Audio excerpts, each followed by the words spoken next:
అండి, welcome back to my channel. నేను మీ డైటీషియన్ వర్ధిని. అందరూ ఎలా ఉన్నారు? Hope everyone is doing good. ఇవాళ అయితే మన డైట్ సిరీస్లో episode 2, iron deficiency or iron deficiency anaemia, which is common in our Indian women. Blood ఉంది కానీ ఎనర్జీ లేదు ఆర్ పవర్ లేదు బాడీలో. Constant tiredness. సో ఇలాంటప్పుడు మనం చెక్ చేసుకోవాల్సింది మన బాడీలో ఐరన్ లెవెల్స్. ఈ ఐరన్ లెవెల్స్ అనేవి ఎందుకు తక్కువగా ఉంటాయంటే ఐరన్ అబ్జార్ప్షన్ సరిగా లేకపోవడం వల్ల ఆర్ ఐరన్ ఇంటేక్ మనకు సరిగా లేకపోవడం వల్ల. సో దీనికి మనం ఏం చేయాలి అంటే green leafy vegetables such as గోంగూర, పాలకూర, మెత్తికూర ఇలాంటివి మన డైట్లో యాడ్ చేసుకోవాలి. And dates, pomegranates, figs, seeds, nuts ఇవి కూడా మన డైట్లో యాడ్ చేసుకోవాలి. ఒకవేళ మీరు నాన్ వెజిటేరియన్ అయితే టేక్ చికెన్ లివర్.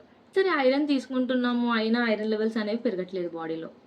ఎందుకంటే మన బాడీలో ఐరన్ అబ్జార్ప్షన్ అనేది లేదు. సో ఈ ఐరన్ అబ్జార్ప్షన్కి ఏం చేయాలి అంటే best thing is iron plus vitamin C. ఈ రెండు కాంబినేషన్లో తీసుకుంటే ఐరన్ అబ్జార్ప్షన్ అనేది బాడీకి బాగా జరుగుతుంది. ఎలా అంటున్నారా? గ్రీన్ లీఫీ వెజిటబుల్స్, ఆకుకూర తీసుకున్నారనుకోండి, కుకింగ్ అయిపోయిన తర్వాత ఒక లెమన్ స్క్వీజ్ చేసేయండి.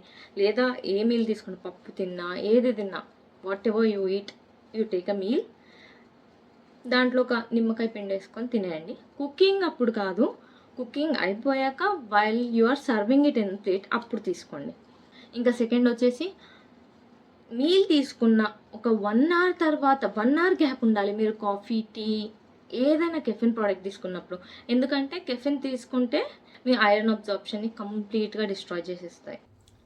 Thank you for watching till the end. Please like, share and subscribe to my channel.